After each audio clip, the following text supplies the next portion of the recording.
Call whoever you want. He laughed, leaning back in his leather chair like he owned the night, the building, and her. She dialed anyway, put it on speaker, and when the voice on the other end said her name, the color drained from his face before the name was even spoken. Because the man answering wasn't a lawyer, wasn't the police. It was Teobaldo Avila, and he was already on his way. If this story pulled you in, go ahead and subscribe so you never miss what's ahead. I've got another unforgettable story coming tomorrow. And while you're here, drop a comment and tell me where you're watching from. I love seeing people tuned in from all over the world. Okay, let's get back into it. The office was dim. One lamp burning amber in the corner. The city beyond the windows dark and indifferent. A desk between them wide, polished. The kind of desk that exists to remind people of distance. Anderson Tales sat behind it. White shirt, untucked at one side. Dark tie loosened at the collar like the evening had already exhausted him, though the only thing he had done tonight was wait for her. He was leaned back in his leather chair with the ease of a man who had never once questioned whether a room belonged to him. His watch caught the lamplight when he moved. He let it. Ashley stood on the other side. She still had her apron on. Dark fabric, slightly dusty at the hem from the kitchen pass. Her order pad tucked at her waist habit. Even now, even here. Her hair was pulled back the way she always wore it for a double shift. A few loose strands fallen across her face. She hadn't fixed them. There hadn't seemed to be a point. She had come for her pay. That was all. That was the entire reason she was standing in this office at 11:40 at night, instead of on a bus going home to a apartment that still smelled like the candle she'd burned down to nothing 2 weeks ago, trying to make the place feel less cold. She needed her money. You're not getting paid this month. He said it the way you say the weather. Flat, certain, already bored by it. Ashley looked at him. For what reason? Not a question. She was too tired for the inflection. Anderson tilted his head slightly, like she'd said something almost amusing. He picked up the pen on his desk, turned it once between his fingers, set it back down. You know the reason. She did not move. She had learned, across 5 months of this, that movement was information, that flinching told him something, that stepping back told him more. So she stood exactly where she was, in her dusty apron, with her order pad at her hip, and she looked at him without expression. I don't, she said. Explain it to me. Something shifted in his face then. The amusement sharpened. He stood slowly, the way men stand when they want the standing itself to mean something, and walked around the side of his desk. Not toward her. Not quite. Just around. Repositioning. Closing the geometry of the room. His voice dropped. You give me what I've been asking for, right here, tonight. And maybe I reconsider the whole month. The air in the room changed quality. It got thicker. Ashley felt her stomach drop the way it always dropped in this office, a cold, fast plunge, and then she felt something else move through her underneath it. Something that had been quiet for 5 months and was no longer interested in being quiet. No, she said. Simple. The same answer she had given him the first time, he asked. The same answer she had given him every time since. His expression hardened. The softness false as it was left his face entirely. Then you get nothing. He walked back to his chair, settled into it, spread his hands open on the desk. And you can call whoever you want. Ashley didn't respond. Police? He gestured loosely. I'll tell them you've been stealing from the register. We've had discrepancies. A pause. Lawyer? I'll have mine bury it in paperwork until you can't afford to keep paying yours. He leaned back. Union? There is no union here, sweetheart. You signed the contractor agreement on your first day, remember? He let all of it land. Then he laughed. Not a sharp laugh. Not cruel, exactly. Almost warm, the laugh of a man genuinely entertained. He leaned back further in his chair, one hand resting on the armrest, and he laughed at the apron and the order pad and the loose strands of hair and the fact that she was still standing there. Call whoever you want. Before that laugh, there were 5 months. That is the part of this story that matters. The part Anderson Tales had never thought to learn, because learning it would have required him to see her as something other than a problem he could simply outlast. He didn't know about month 1 when she had filed a formal complaint with the shift manager. 2 paragraphs, specific dates, specific incidents. The complaint was acknowledged by email, automated, followed by nothing. He didn't know about month 2 when she approached the only other senior female staff member, a woman named Patricia who had worked the floor for 6 years. Patricia had listened, made sympathetic sounds. By the next morning, Ashley's Friday and Saturday shifts, her highest-earning nights, had been quietly reassigned. He didn't know about month 3, the free consultation with a labor attorney in an office above a dry cleaner 4 streets over. The attorney was kind. He explained, gently, that without sustained documentation and a pattern of formal refusals on record, her case would be expensive, slow, and uncertain. He wished her luck. She thanked him and walked back to work. He didn't know about months 4 and 5, the silence. Not the silence of acceptance, the silence of a woman calculating, enduring, adding everything to a private ledger inside herself, waiting for a door that never opened. She had tried every decent door. That was the kind of woman she was, and now she was here. 11:40 at night. Apron on, the lamp burning amber. Anderson, still smiling from his own laugh, relaxed in his chair like this was already over. Ashley's hand moved to her apron pocket. Not the order pad, the other side. A small card, folded once, that she had kept there for exactly 31 days without ever intending to use it. A name written in clean, spare ink. A number beneath it. And below that, one quiet line she had read so many times the fold had started to soften. If anyone ever makes you unsafe, call me. Her thumb found the edge of it. Anderson watched her reach for her phone and felt the particular pleasure of a man who is certain of the ending. He did not know about the card. He did not know about the man. He did not know that 31 days earlier, in this same restaurant, a pair of calm, dark eyes had watched him watch her across the dining room and had already taken note. Ashley dialed. Anderson laughed again, softer this time, shaking his head like she was a child doing something endearingly foolish. The call connected. One word came through. Her name. That was all, just her name. But the voice that carried it was so controlled, so utterly unhurried, that the laugh died in Anderson's throat before he even understood why. 8 months earlier, Ashley Cole almost didn't take the job. She had stood outside Tails and Ember for 4 minutes before walking in. She remembered because she had counted. The kind of counting you do when your body knows something your mind hasn't admitted yet. The restaurant looked expensive from the outside. Warm lighting behind tall windows. The kind of place where the menu had no prices on the version they handed women. She had needed that not to matter. So she straightened her collar, picked up her bag, and walked through the door. The interview lasted 11 minutes. A woman from HR named Donna, efficient and pleasant, explained the contractor terms, the shift structure, the dress code, plain shirt, dark apron, hair back.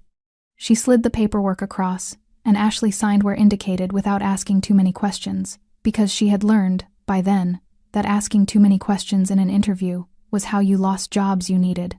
She needed this one. The numbers were simple and brutal. 3 months behind on rent. Her mother's prescription costs had doubled since the insurance lapsed.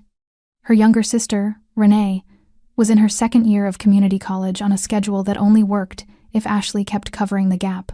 The figures did not leave room for pride about which door she walked through. Donna shook her hand and said, "You can start Thursday." Ashley smiled and said, "Thank you. I'll be here." She was 30 minutes early. She was good at the work. That was never the question. Ashley had been waitressing on and off since she was 19. She knew how to read a table, how to time a refill before the glass looked empty, how to be warm without being familiar. She learned the menu in 2 days. She learned the kitchen staff's rhythms in 4. By her 2nd week, the regulars were asking for her section. The other servers noticed. Most of them nodded with something close to respect. A few, the ones who had been there long enough to know certain things, watched her a little more carefully, not with jealousy, with something quieter than that. A woman named Gloria, mid-40s, had worked the floor for 3 years, had pulled her aside one afternoon near the staff lockers, not dramatically, just paused beside her and said, low, while folding her apron, "Keep your shifts professional. Don't stay after close if you can help it. And if he asks you to come to the office, find a reason not to." Ashley had looked at her. "He?" she said. Gloria glanced once toward the hallway that led to management, then back. "Just keep it in mind," she said, and walked away. Ashley had filed it somewhere and kept working. She saw Anderson Tails properly for the first time at the end of her 1st week. He came through the dining room on a Thursday evening not to greet customers, not to manage anything visible, just moving through the space the way owners move through spaces they consider extensions of themselves. Dark trousers, White shirt with the collar open, one button too many for a man his age. A watch that picked up light from every direction. He was handsome in the way that certain men are handsome when they have money, not genuinely, but convincingly. He paused at the edge of her section. She was clearing a foretop. She felt the pause before she saw it. The particular quality of being watched, not glanced at. Watched landed on the back of her neck like a change in temperature. She looked up. He smiled. Easy. Practiced. New? He said. Yes, Ashley. Started Thursday. I know. Still smiling. You're doing well. She thanked him and went back to clearing the table. She told herself it was nothing. Owners noticed new staff. That was normal. The smile was just managerial. The pause was just assessment. She told herself these things and mostly believed them. By the end of the second week, she stopped believing. It started small. The way these things always start small. Small enough that when you try to describe them to someone later, you can hear yourself sounding uncertain, unreliable, like maybe you misread it. A hand on her shoulder that stayed 2 seconds too long. You look tired today. You should rest better. I worry about my staff. A request to stay 15 minutes after her shift to go over feedback. Feedback that turned out to be him sitting on the edge of his desk, telling her she had natural warmth, and that the restaurant needed more of it. The first time he asked her to stay late privately, she said she had somewhere to be. She didn't have anywhere to be. She went home and sat in her kitchen and ate cereal and stared at the far wall. The second time, she said she wasn't feeling well. The third time, she looked him directly in the eye and said, calmly, that she preferred to keep things professional. The smile didn't waver. He nodded like she'd said something reasonable and walked away. The following Monday, her weekend shifts disappeared from the schedule. No explanation. No conversation. When she asked Donna in HR about it, Donna looked briefly uncomfortable and said scheduling was at management's discretion and that things shifted based on performance needs. Ashley's performance had not changed. She knew it. Donna knew it. The kitchen staff knew it. She applied for 2 other positions that week. One didn't respond. One offered half the hourly rate. She did the math against her rent, her mother's prescriptions, Renee's tuition gap, and put her phone face down on the kitchen table. She went back to work on Tuesday. Gloria caught her eye across the dining room floor that evening, just briefly. No words. The look said, "Now you understand." Ashley looked away first, picked up 2 plates from the pass, carried them to a table of 4 who were laughing about something, the easy, loud laughter of people having a pleasant evening, people who had not spent their lunch break doing arithmetic about survival. She set the plates down carefully, smiled, asked if they needed anything else. They didn't. She walked back to the kitchen. She did not cry until she was home, door locked, apron folded on the chair by the entrance, the same chair where she'd set her bag on her very first Thursday, 30 minutes early, full of the particular hope that comes from having no other options. That hope was still there, smaller now, but still there. She was going to need it. He came in on a Wednesday. That detail stayed with Ashley afterward, not the night itself, not what was said, but the ordinariness of the day it happened. Wednesday, midweek. The dining room at Tails and Ember was running at about 2/3 capacity, the kind of evening where the kitchen wasn't overwhelmed but wasn't idle either. Background music at the right volume, candles doing what candles do. She was refilling water at a corner two-top when the door opened. She didn't look up immediately. Doors opened constantly, but the room changed not loudly, not all at once, just a subtle shift in atmosphere, the way a room changes when something enters it that the room wasn't entirely prepared for. She looked up. 3 men, walking in with the kind of unhurried certainty that doesn't require space to be cleared, but finds it cleared anyway. 2 of them slightly behind, broad, quiet eyes moving across the room with professional patience. The one in front. Black suit, no tie. The collar of his shirt open just enough to show the beginning of ink that ran up his neck dark. Deliberate lines of tattooing that continued down both hands, visible when he moved. He wasn't tall in a way that demanded attention. He was still in a way that commanded it. His hair was dark, swept back, neat. A small scar sat above his right eyebrow, pale and old. A thing that had healed long ago and been kept ever since, like a quiet fact about who he was. He scanned the room once, not like a man looking for a table, like a man confirming what he already suspected. The host seated them in Ashley's section. Of course he did. She gave herself exactly 3 seconds outside the kitchen pass. 3 seconds to register the table, note the body language, calibrate her approach. She had learned early that every table had a temperature before you arrived at it: nervous energy, anniversary softness, business tension, and that reading it correctly in the first 10 steps was most of the job. This table's temperature was controlled, not cold, not hostile, just contained. Like the 3 men had arrived with everything already decided and required very little from the evening except that it proceed without incident. She approached, set down the menus, made brief, professional eye contact with each of them. He looked at her when she reached his side of the table. Not the way Anderson looked at her, not with that particular inventory quality, that tallying look she had learned to recognize and brace for. This was different, observational, like he was noting something without having decided yet what to do with the information. "Good evening," she said. "Can I start you with water?" "Please," he said.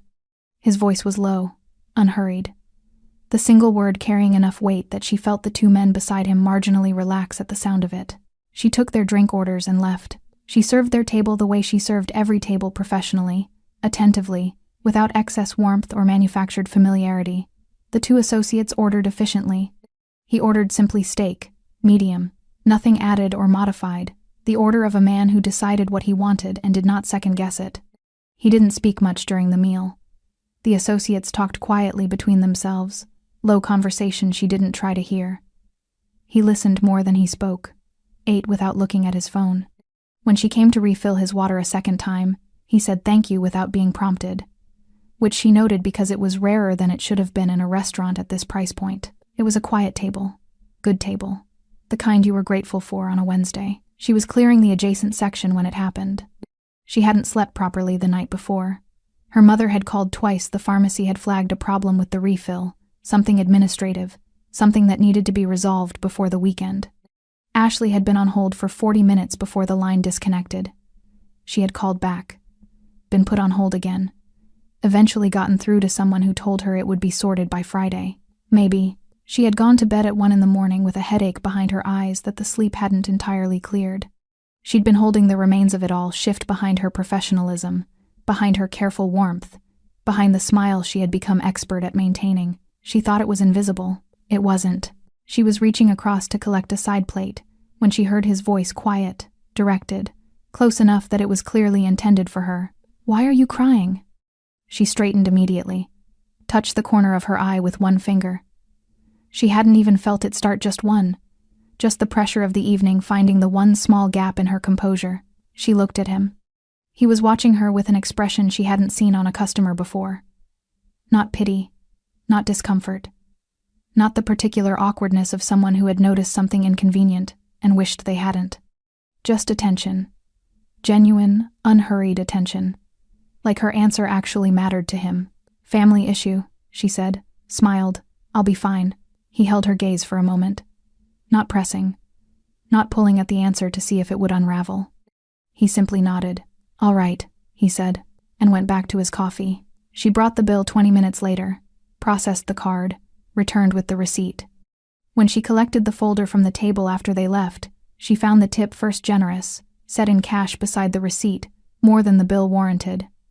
She found the card second.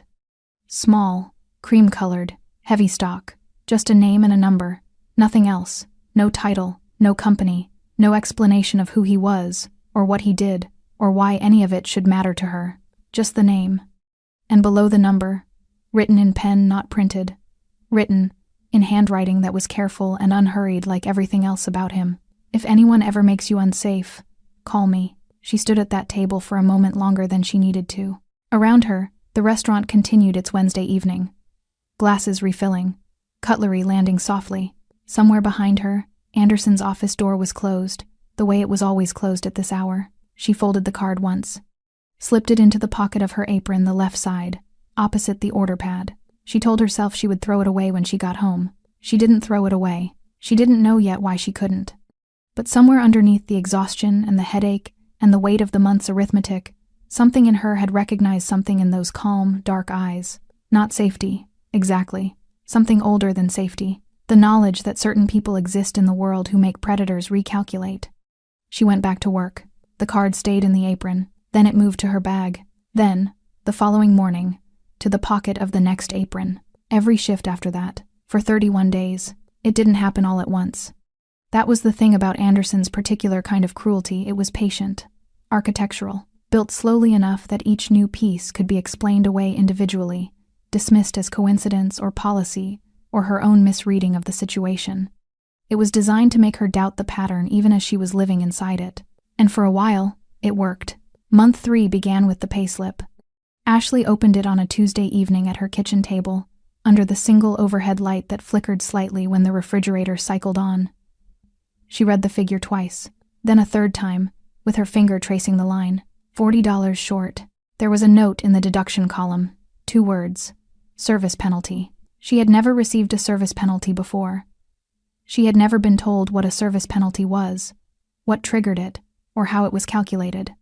The staff handbook, which she had actually read, cover to cover, on her second night, mentioned it in one sentence without definition. She went to Donna in HR the next morning. Donna pulled up her file with the efficiency of someone who had done this before. "It's a management discretion deduction," she said, "for service quality issues." "What service quality issues?" Ashley asked. "I've had no complaints." "It's at management's discretion," Donna said again, gently, apologetically, in the way of someone who understood exactly what was happening and had also decided, a long time ago, that understanding it was the limit of what they were prepared to do. Ashley thanked her and left. The following month, the deduction was $60. The month after that, it was $90. The shift reductions came next. By month 4, she had lost her 2 weekend evening slots, her highest earning shifts, and gained 2 Tuesday lunches in their place. The math was not subtle.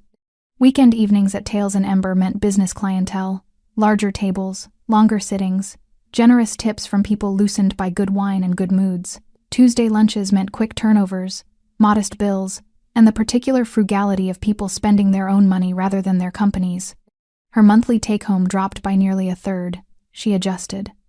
Quietly, the way she had been adjusting her entire adult life, moving things around, cutting other things out, finding the smaller version of every expense. She stopped buying the good coffee. She walked instead of taking the bus on the shorter routes. She moved her mother's prescription pickup to the cheaper pharmacy across town, the one that required 2 trains and an extra 40 minutes each way. Renee called one evening and asked if she was okay. "I'm fine," Ashley said. "Just a slow month." "You sound tired." "I'm always tired. I'm a waitress." Renee laughed. Ashley laughed with her. After they hung up, she sat in the quiet of her apartment for a long time without moving. The public humiliation was the part she hadn't anticipated. The salary cuts she could track, the shift reductions she could document. But this was shapeless, harder to hold, designed specifically to be dismissed as management. It began with small corrections made loudly. Anderson passing through her section during service and pausing to rearrange a placement she had already set correctly, not because it was wrong, but because the pause itself sent a message to anyone watching. Then, customers being quietly redirected. She would greet a table, take their drink order, disappear to the kitchen, and return to find them transferred to another server. No explanation offered to her. If the customers noticed, they said nothing. She was left holding a water jug in the middle of a dining room, recalibrating. Then, the whisper campaign. She became aware of it the way you become aware of a smell gradually, then all at once. A regular who had always requested her section suddenly didn't. A table of 4, who had left glowing reviews of her service, stopped coming in entirely. One evening, she overheard a fragment of conversation between the host and a waiting party. Something about Ashley being difficult, and the word landed in her chest like a stone. Difficult. She had never raised her voice, never argued publicly, never done anything except refuse, quietly and repeatedly, the thing he had asked for. But difficulty, she was learning, was not about behavior. It was about compliance, and she had not complied. Gloria found her in the staff room one evening in month 5. Ashley was sitting on the bench by the lockers, still in her apron, not doing anything, not on her phone, not eating, just sitting in the 10-minute gap before the evening rush with her hands in her lap and her eyes on the middle distance. Gloria sat beside her without asking. For a moment, neither of them spoke. "You filed the complaint," Gloria said finally. "Not a question." "Month 2, Ashley said. Gloria nodded slowly. "I filed one too. My second year." A pause. Nothing happened. Ashley looked at her. "How long have you let it go on?" Gloria asked. 5 months. Gloria was quiet for a moment. Then, "Why are you still here?" The answer was simple and terrible, and Ashley gave it without drama. Rent, my mother's medication, my sister's tuition gap, a breath. I did the math. I can't afford to leave. Gloria looked at her hands, then back up. He knows that, she said softly. That's why you. Ashley had suspected it. Hearing it said aloud by someone who had watched him long enough to know his patterns that landed differently, not as a revelation, as a confirmation. She was not a coincidence. She had been selected. She went home that night to a rent overdue notice slipped under her door. She picked it up. Read it. Set it on the kitchen table, next to the half-eaten meal she hadn't finished, and the phone with 3 missed calls from the debt collection agency, and the small pile of papers she kept in a folder marked, in her own handwriting, just in case. She sat down, opened the folder.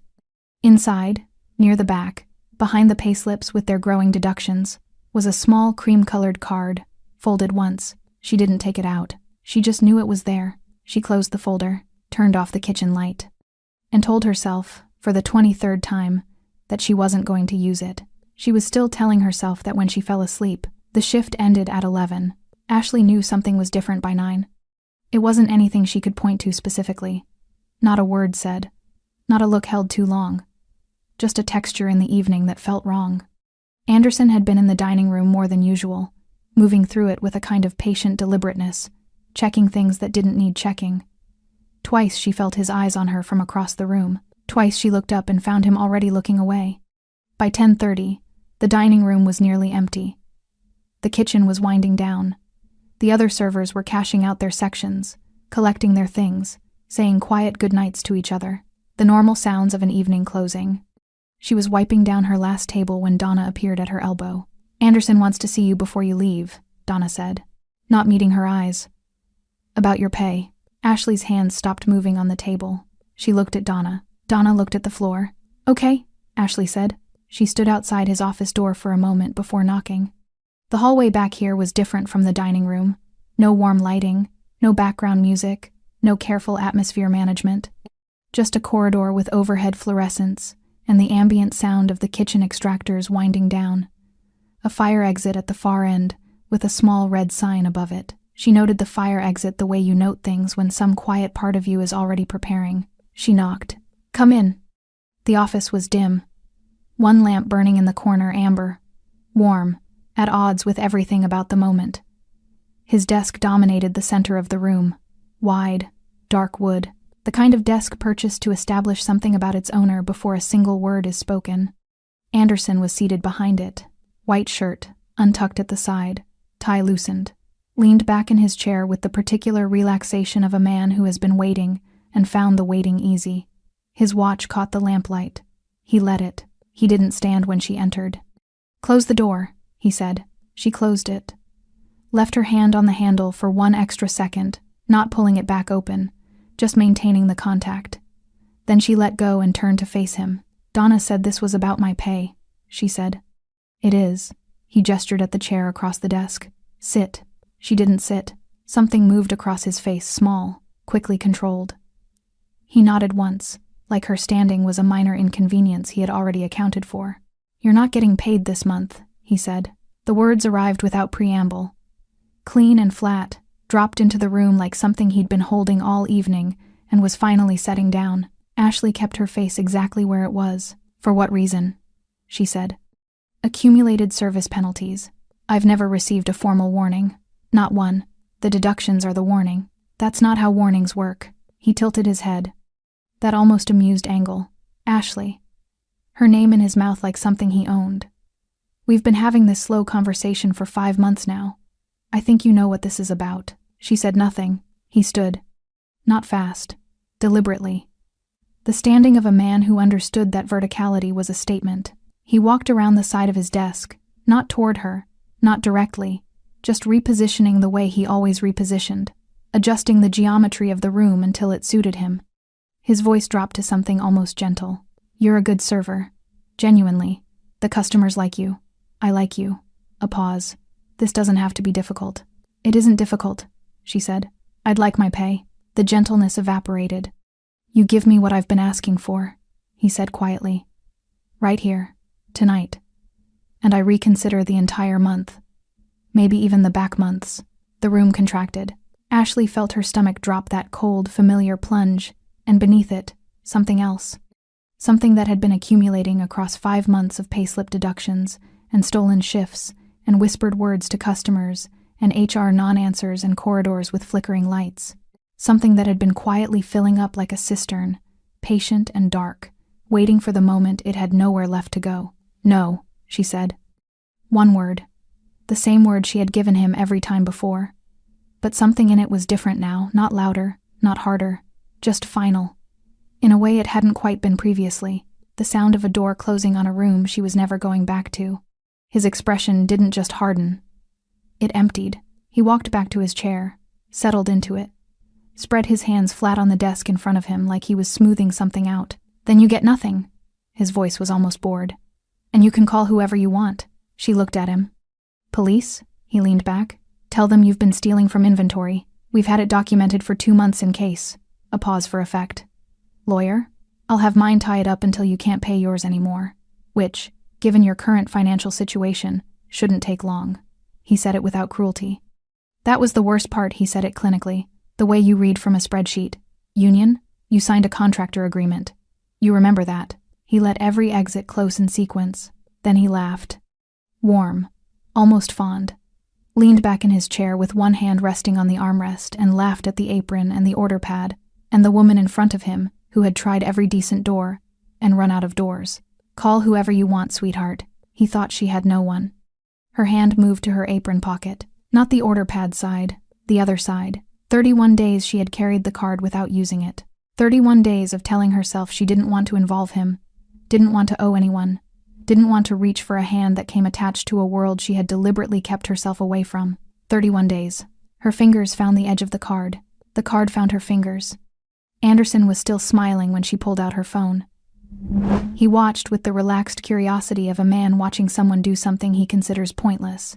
"Who are you calling?" he said, half entertained.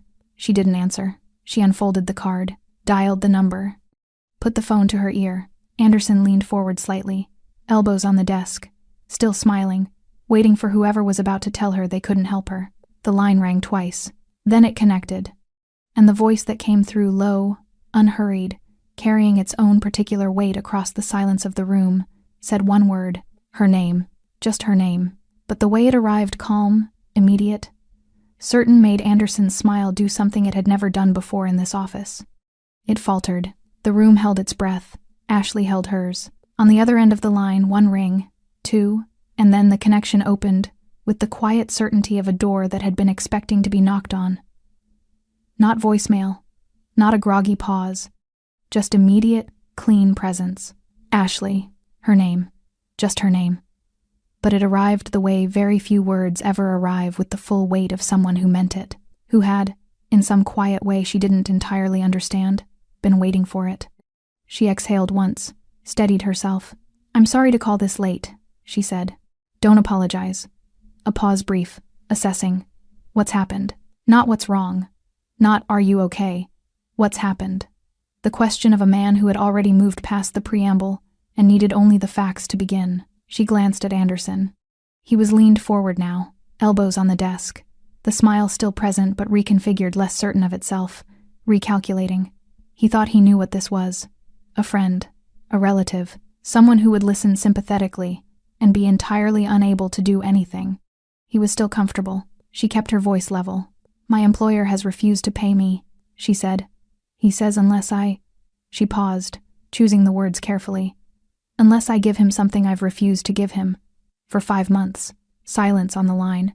The particular silence of someone who has heard what you have said and is now deciding what it means for the person who said it to him. Then, "Put me on speaker." She lowered the phone, pressed the button, set it on the edge of the desk between them in the space where the lamp threw its amber light, where Anderson's hands rested flat on the dark wood. Anderson looked at the phone, looked at her, felt the room shift in some way he couldn't name yet but registered instinctively, the way certain animals register changes in air pressure before they understand the weather coming. His hand moved toward the phone. Ashley didn't stop him. He picked it up with the easy confidence of a man who had never once in his professional life been on the wrong end of a phone call, who had made enough of them to lawyers, to city officials, to people who owed him favors to know exactly what power sounded like when it spoke first. "This is Anderson Tales," he said. The voice he used for these moments measured, slightly bored, the voice of a man who owns the room he's standing in. "And who exactly are you?" A pause. Not long. 3 seconds, perhaps 4. But the kind of pause that has texture that isn't empty but full. The way the moment before a storm makes the air feel dense. Then the voice replied, "Teobaldo Avila." The name landed in the room like something physical. Ashley watched it happen. She watched the exact moment Anderson Tales, who had laughed 40 seconds ago, who had listed her legal options like a man reading a menu, who had leaned back in his chair with the satisfaction of someone who had already won.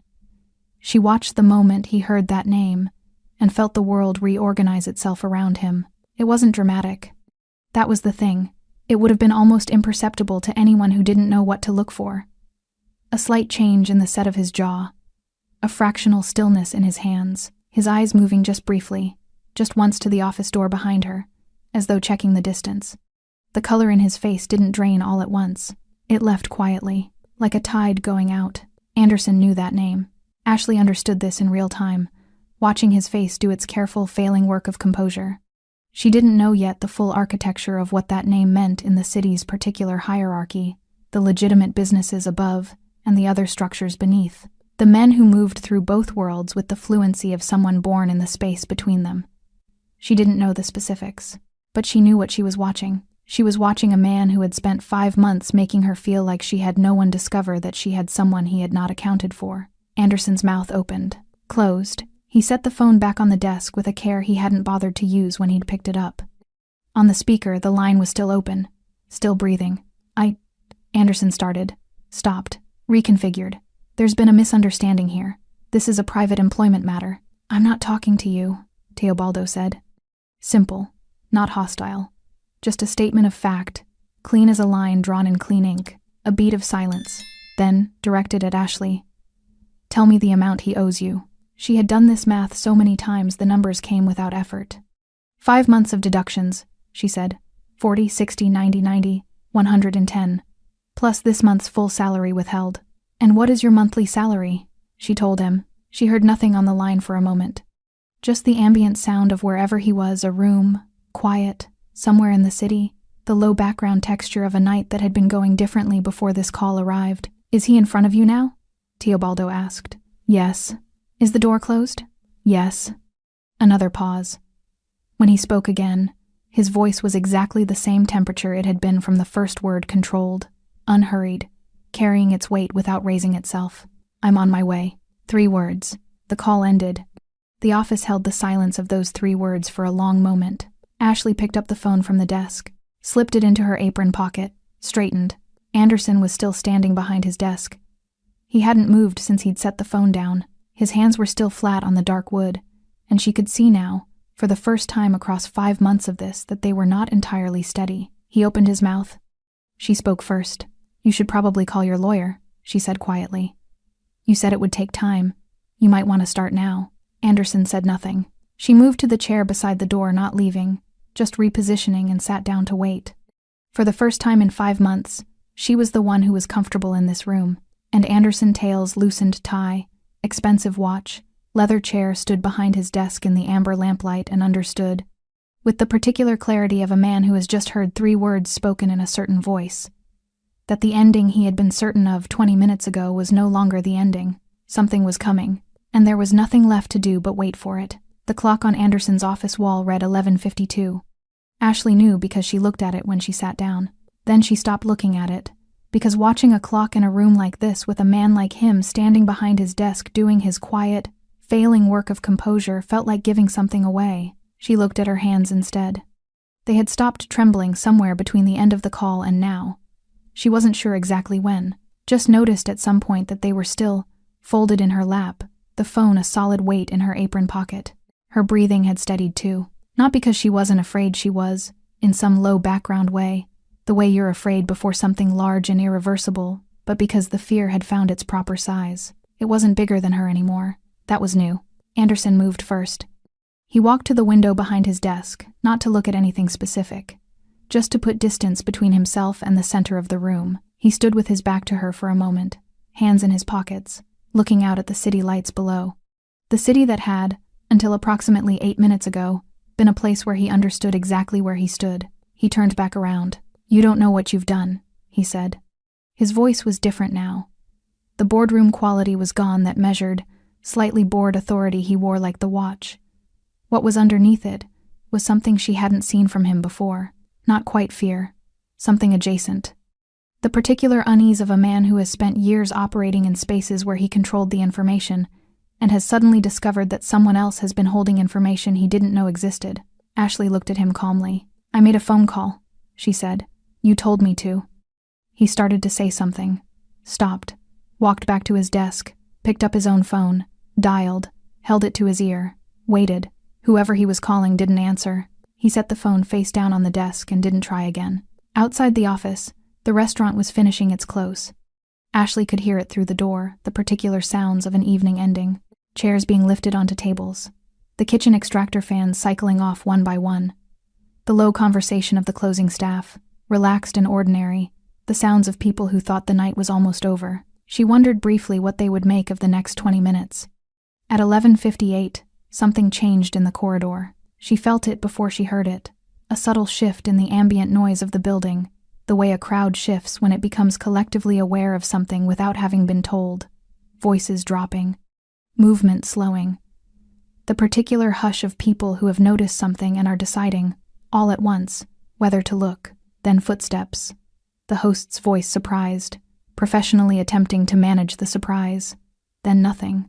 Anderson heard it too.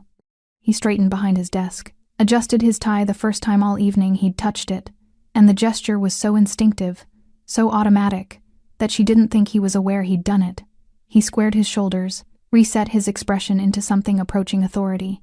She watched him perform composure for an audience that hadn't arrived yet.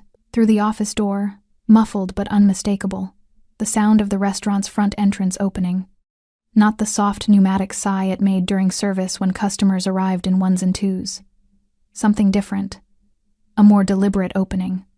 The sound of a door held wide. Then, silence. The kind of silence that falls over a room when everyone in it has stopped what they were doing at the same moment. Ashley stood up from her chair. She didn't know why exactly. Some instinct, the same instinct that had kept her standing during this whole conversation when Anderson had gestured for her to sit. Some understanding that for what was about to happen, she did not want to be found sitting down. She moved to stand beside the door. Anderson watched her do it. Said nothing. Outside, the silence held for 3 seconds. Then she heard footsteps. Not rushed. That was the first thing. The pace was completely unhurried. The footfall of someone who had never in their adult life needed to move quickly to establish that they had arrived. Measured. Even. The sound of absolute certainty expressed through the simple act of walking.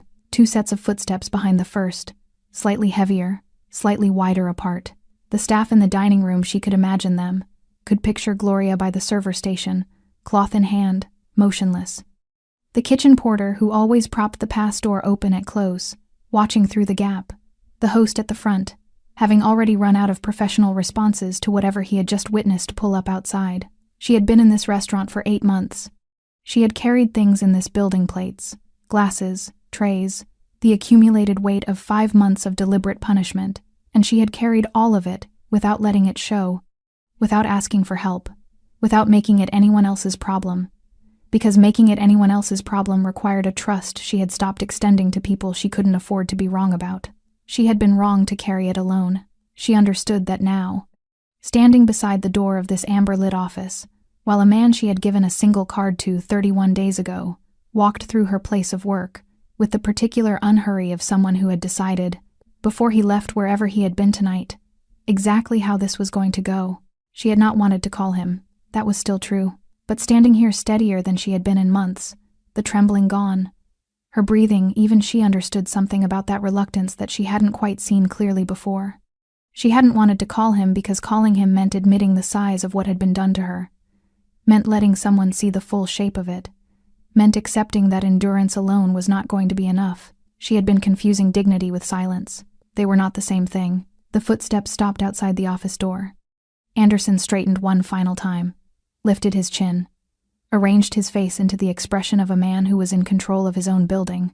A single knock, not loud, not aggressive, Just sufficient. Ashley looked at the door. Then at Anderson. Anderson looked at the door.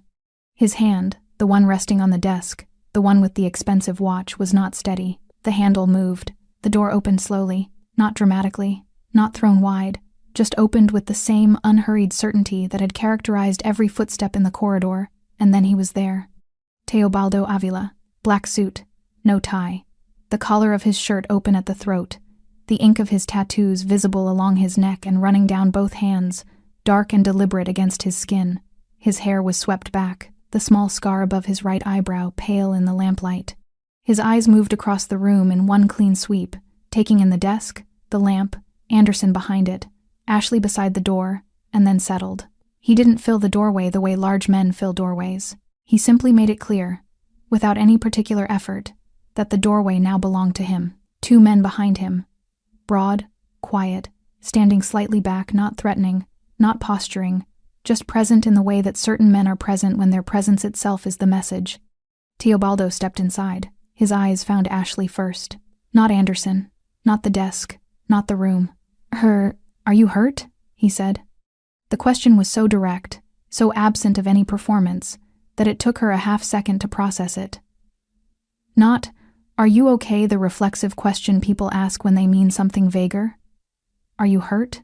Specific, medical.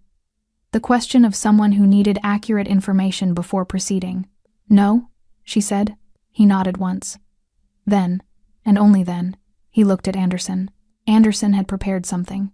She could see the remnants of it in his posture, the set of his jaw, the way his hands had been arranged on the desk to project ownership of the surface they rested on. He had spent the 15 minutes constructing a version of himself that could receive this visit with authority intact. It lasted approximately 4 seconds under Teobaldo's gaze. "Mr. Avila." Anderson's voice came out almost right. "Almost. I think there's been a significant misunderstanding here. This is an internal employment matter, and I'm not sure what Ashley has told you, but—" Teobaldo raised one finger, not a gesture of anger, not a silencing slam on the desk or a step forward, or any of the theatrics that Anderson would have known how to respond to, because those were the theatrics of men operating at his level. Just one finger, raised slightly, with the economy of someone who has never needed more than that. Anderson stopped talking. The room went very quiet. Teobaldo walked to the chair across from Anderson's desk. The chair Ashley had refused to sit in, and sat down in it, slowly. As though the evening had provided him exactly the amount of time he required, and he intended to use all of it. He looked at Anderson across the desk. "She told me you owe her money," he said. 5 months of withheld salary plus this month in full. A pause. "Is that accurate?" Anderson's mouth worked. "There were performance deductions that—" "I didn't ask about deductions." Teobaldo's voice didn't rise. It never rose. It simply became more precise, the way a blade becomes more dangerous, the finer its edge. "I asked if the amount she described is accurate." Silence. "Is it accurate?" he said again. Anderson looked at Ashley, then back, then at the 2 men standing in his doorway, who had not moved and had not spoken, and whose stillness was its own kind of eloquence. "There may be amounts owed," Anderson said finally, quietly, "that are still being calculated." "Then calculate them now," Teobaldo said. "You have 5 minutes. Anderson didn't move for a moment. Then he opened his desk drawer. He began with the lies she had anticipated them, had steeled herself for them, but hearing them spoken aloud in front of someone else still landed differently than she'd expected. "She's been taking from inventory," Anderson said, not looking at Ashley. Addressing Teobaldo directly, with the urgency of a man who has decided his best remaining option is to make his case to the only person in the room whose opinion matters. "Small amounts, consistently. We have records. She's been difficult with customers. I have complaints on file. I've eaten at this restaurant," Teobaldo said, "for 2 years. Anderson stopped. "My table." Teobaldo's eyes were steady, unhurried, fixed on Anderson with the calm patience of someone who has already heard the ending of this sentence and is simply waiting for Anderson to catch up. "She has served my table. I have watched her work." A pause. "She doesn't steal." The word landed in the room and stayed there, "and I have not filed a complaint." He leaned forward very slightly. "If you produce one with my name on it, we will have a different conversation." Anderson's file stayed closed. "You have 4 minutes," Teobaldo said. Anderson went to his office safe. Ashley watched him cross the room, the man who had leaned back in his chair 40 minutes ago and laughed at her, who had listed her legal options like weapons in an inventory, who had said, "Call whoever you want," with the absolute confidence of someone who had already accounted for every possible response. His hands were shaking when he worked the combination. The safe opened. He reached inside, pulled out an envelope, then a second, then counted from a third.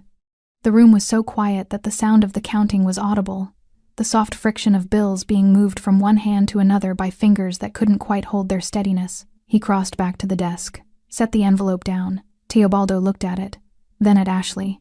"Count it," he said. She crossed to the desk, picked up the envelope, counted carefully, the way she had been counting things her whole life: rent, prescriptions, tuition gaps, payslip deductions, with the focus of someone for whom numbers have always had real consequences. It was right. All of it. 5 months of deductions, the withheld salary, the full amount she had tracked in her own careful records, and never once been able to prove to anyone who could do something about it. "It's correct," she said. Teobaldo nodded, then looked at Anderson. "Give it to her directly," he said. Anderson picked up the envelope from the desk. He crossed to Ashley and placed it in her hands. She had imagined this moment in the abstract, in the way you imagine things you've stopped letting yourself want too clearly, and she had imagined feeling something large. Triumph, maybe, or the particular release of something long held finally being set down. What she actually felt was quieter than that. Just right. The simple, clean sensation of a thing being as it should be. After a very long time of it being wrong, she held the envelope. Anderson could not look at her. Teobaldo stood. He buttoned the single button of his jacket unhurried, precise, and then looked at Anderson with an expression that wasn't anger, and wasn't satisfaction, and wasn't anything that could be simply named. "If I hear her name come out of your mouth," he said, "in any context, to any person, for any reason," he glanced briefly toward the office window, toward the dining room beyond it, "my men will be outside this building by morning, and it will not open." Anderson nodded rapidly. "Yes, of course, absolutely." Teobaldo looked at him for one moment longer, the look of a man filing something away, permanently, for future reference. Then he turned to Ashley. The shift in his expression was not dramatic, but it was real, a slight softening around the eyes, something that had been held in restraint releasing just enough to be visible. "You mistook her silence for weakness," he said. He wasn't talking to her, he was talking to Anderson, but he was looking at her when he said it. And something about being seen that clearly by someone who owed her nothing, who had come here at midnight in a black suit because she had finally, after 31 days and 5 months, and a lifetime of carrying things alone, made a single phone call. Something about that undid a small, carefully maintained knot somewhere in her chest. She didn't cry, but it was close. Teobaldo moved toward the door, paused at the threshold. "Are you safe to get home?" he said, directed at her. Only her. "Yes," she said. He nodded, and walked out. The 2 men followed. The office door remained open behind them. Ashley stood in the amber lamplight, envelope in her hands, and listened to those unhurried footsteps move back through the dining room, through the silence of the staff, through the restaurant that had witnessed everything and would remember all of it, and out through the front door. Anderson didn't speak. There was nothing left for him to say. The dining room was frozen. That was the only word for it: frozen. The way a frame freezes when a film stops mid-motion. Every person caught in the attitude of whatever they'd been doing when the 3 black SUVs had pulled up outside, and the front door had opened, and the evening had become something else entirely. Gloria was by the server station, cloth in hand, the kitchen porter in the past doorway, the host behind his stand, professionally attempting an expression of normalcy and not quite reaching it. 2 customers who had stayed for a final drink sat very still at their corner table, watching. Teobaldo walked through all of it without acknowledging any of it, not dismissively, not coldly, just with the complete self-containment of someone who had decided what this evening was about before he arrived, and had no remaining attention for anything peripheral. He reached the front of the restaurant, stopped, turned back to look at the room. His eyes moved across the staff, not threatening, not performing, just taking a slow, unhurried inventory of every face. The kind of look that says, "I have seen you. I will remember having seen you. Conduct yourselves accordingly." Nobody moved. Nobody spoke. Then he walked to the door and held it open. Ashley stepped through first. Outside, the night air was cold and clean, in a way the office hadn't been. 3 black SUVs idled at the curb, their engines a low, continuous sound. A 4th man stood near the lead vehicle. He straightened slightly when Teobaldo appeared, then relaxed when Teobaldo gave a small, almost imperceptible shake of his head. "Stand down," it resolved. The city moved around them, distant traffic, a siren somewhere northward, the ordinary, indifferent pulse of a night that had no idea what had just happened inside a restaurant on this block. Ashley stood on the pavement with the envelope in her hand. She was aware, suddenly, of how she must look. Apron still on. Order pad at her waist. Hair coming loose from the clip she'd put in 14 hours ago at the start of a double shift.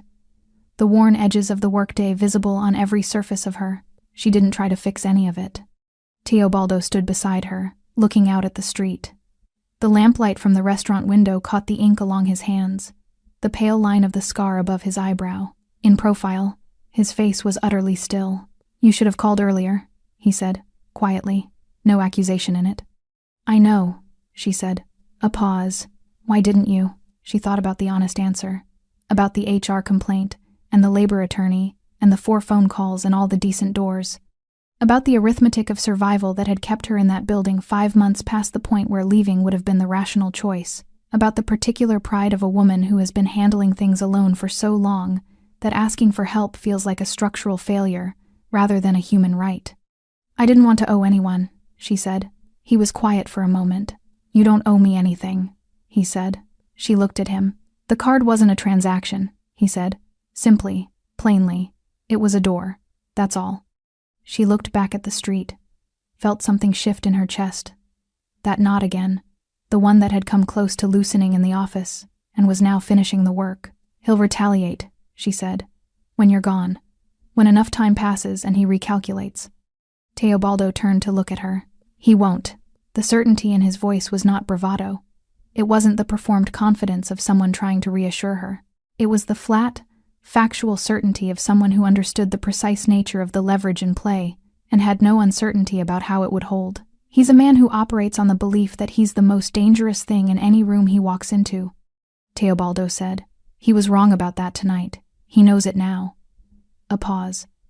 Men like that don't retaliate against reminders of their own limits. They avoid them. Ashley absorbed that. Then, "What if he lies? Tells people I stole? Damages my reference?" Teobaldo looked at her with something that was almost not quite, but almost a smile. Not warm exactly, just the expression of a man who finds a particular question straightforward. "Then I'll hear about it," he said. "And we'll have a different conversation with him." She believed him.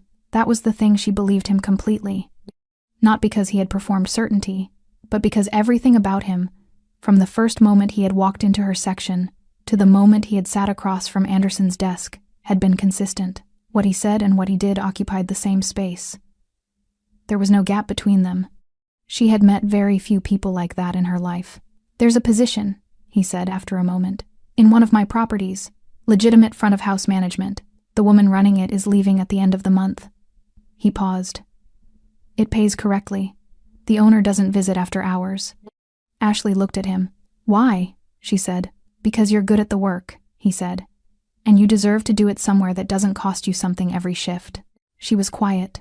Across 5 months, she had been offered nothing except the choice between compliance and punishment. The idea of something being offered simply because she had earned it without condition, without a cost she would discover later, sat in her chest, like something she had forgotten the shape of.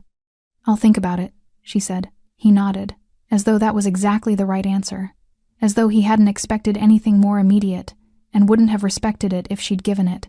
One of the SUV doors opened. His associate stepped out, stood at the vehicle's side. Teobaldo turned to leave. "Thank you," Ashley said. He paused, looked back at her once. "You carried that alone for 5 months," he said. "That took more strength than anything that happened in that office tonight." He walked to the vehicle, got in. The door closed. The 3 SUVs pulled away from the curb with the same unhurried certainty he brought to everything. No acceleration, no drama, just a smooth departure into the ordinary city night. Ashley stood on the pavement outside Tails and Ember. Apron on. Envelope in hand, the cold air sharp against her face. She thought about 5 months, about the payslips and the HR complaint, and the labor attorney and Gloria's look across the dining room floor, about the card in her apron pocket for 31 days, about the moment she had finally dialed and heard her own name, returned to her in a voice that made the room change. She thought about what he had said. You carried that alone for 5 months. That took more strength than anything that happened in that office tonight. She had spent 5 months being told, in the architecture of every penalty and shift cut and closed door, that her endurance was weakness. That silence was surrender. That staying was desperation. It hadn't been any of those things. It had been a woman with nowhere to go making herself a way through. She untied her apron, folded it once, cleanly, the way she folded things, set it on the windowsill of Tails and Ember, and walked away from the building without looking back. She gave 2 weeks' notice the next morning. Not because she was required to, not because she owed Anderson Tails anything resembling professional courtesy, but because she had decided, somewhere on the walk home the previous night, that she was going to leave this place the same way she had survived it on her own terms, with her own dignity intact, in a way that could never be reframed as flight. She typed the resignation letter at her kitchen table before the sun was properly up, kept it brief, professional, thanked the establishment for the opportunity, provided her end date. She printed it at the library on Lama Street, the same library where she had once looked up labor attorney listings, and hand-delivered it to Donna in HR at 9:15. Donna took it, read it, looked at Ashley with an expression that had several things in it, none of which she said out loud. I'll process this, Donna said. Thank you, Ashley said. She went home and slept for 10 hours. The 2 weeks that followed had a different texture than any that had come before. Anderson did not come onto the floor. His office door, which had always been positioned to monitor the dining room, stayed closed during her shifts. His voice, which she had heard directing, correcting, performing authority across every surface of the restaurant for 8 months, was absent. The staff moved through the space with a looseness she hadn't noticed was missing until it returned. Gloria caught her on her second-to-last shift. They were both in the staff room, end of evening, and Gloria sat beside her on the bench by the lockers, the same bench, the same position, as that conversation in month 5 that had told Ashley what she already knew. He came in Monday morning, Gloria said quietly. Sat in his office for 4 hours, didn't call anyone in. Ashley said nothing. Patricia said he's been asking about insurance, the kind you get when you're closing a business. Ashley looked at her hands. She didn't feel triumph. She had examined herself for it and found something quieter instead, a low, settled sense that the machinery of consequence was doing its work, without her having to watch it do so. Are you going to be okay? Ashley asked. Here. Gloria looked at her steadily. He knows better now, she said. Who's paying attention? Ashley nodded. Take care of yourself, Gloria said. You too. On her final shift, the kitchen staff made her a meal. Not an organized thing, not announced or ceremonial. Just, at the end of the evening, the head chef set a plate at the corner of the pass and said, without looking at her, You should eat before you go. She sat on a stool at the kitchen pass and ate a proper meal for the first time in longer than she could clearly remember, while the kitchen wound down around her extractors cycling off, surfaces being wiped, the comfortable noise of people finishing a shared thing. She thanked them individually. They received her thanks with the slightly awkward grace of people who don't do sentimentality easily, but had decided this warranted an exception. She walked out of Tails and Ember at 11:40, the same time, she realized, as the night she had made the call. She didn't set her apron on the windowsill this time. She took it home, folded it, put it in a drawer. Some things you keep not because you want to look at them, but because they are part of the story of how you became who you are. Teobaldo's associate called 4 days later. A woman named Iris, efficient and pleasant, who explained the position front of house management at a private dining establishment in the city's northern quarter. The hours, the salary, which was correct in a way that Ashley sat with for a moment after she heard it. The start date. Ashley asked 2 questions. The first, who she would report to. Iris, directly, the woman said. And above her, the property manager. Mr. Avila is an owner but not an operational presence. The second, whether the offer was contingent on anything beyond her professional performance. A brief pause on the line. Then, with something that might have been the edge of a smile in the voice, No, it's a job, Miss Cole. Just a job, she accepted. She saw Teobaldo once more before she started. Not arranged, she was walking through the northern quarter 2 days before her start date, familiarizing herself with the area, the routes, the nearest pharmacy for her mother's prescription. the nearest coffee that wasn't too expensive. She turned a corner and he was there, coming out of a building with one associate, mid-conversation, unhurried as always. He saw her. Stopped. Miss Cole. Mr. Avila. A brief pause. The city moved around them. You look different, he said. She thought about that, about what was different, whether it was visible from the outside or just something she carried differently now. The weight that had been redistributed, the silence that had a different quality, chosen now rather than imposed. I slept, she said. Something shifted briefly in his expression, not quite a smile. Warmer than his default. There and gone. Good, he said. His associate murmured something. He glanced over, then back at her. You'll be well placed there, he said. The staff are good. The work is straightforward. I didn't want to call you, she said. It came out simply, without drama, just a thing that was true that she wanted him to know she knew. He looked at her. I know, he said. That's why I came. He nodded once. His associate opened the car door. He got in, and somewhere in that city, in a dim office with an amber lamp and a wide dark desk, a man who had once leaned back in his chair and laughed now answered every phone call carefully, checked the name before he spoke, measured his words before he delivered them, and understood, with the permanent clarity of a lesson learned at the right cost, that silence in a person is not the same as the absence of power. Sometimes it is precisely the opposite. Ashley Cole walked to the end of the block, turned north, and kept going. Thanks for sticking with this story until the very end. You're the reason these stories feel alive. If you're ready for another powerful journey, just tap the next video on your screen. And before you go, leave a quick comment and rate this story from 1 to 10. I'm excited to read your thoughts and connect with you in the comments.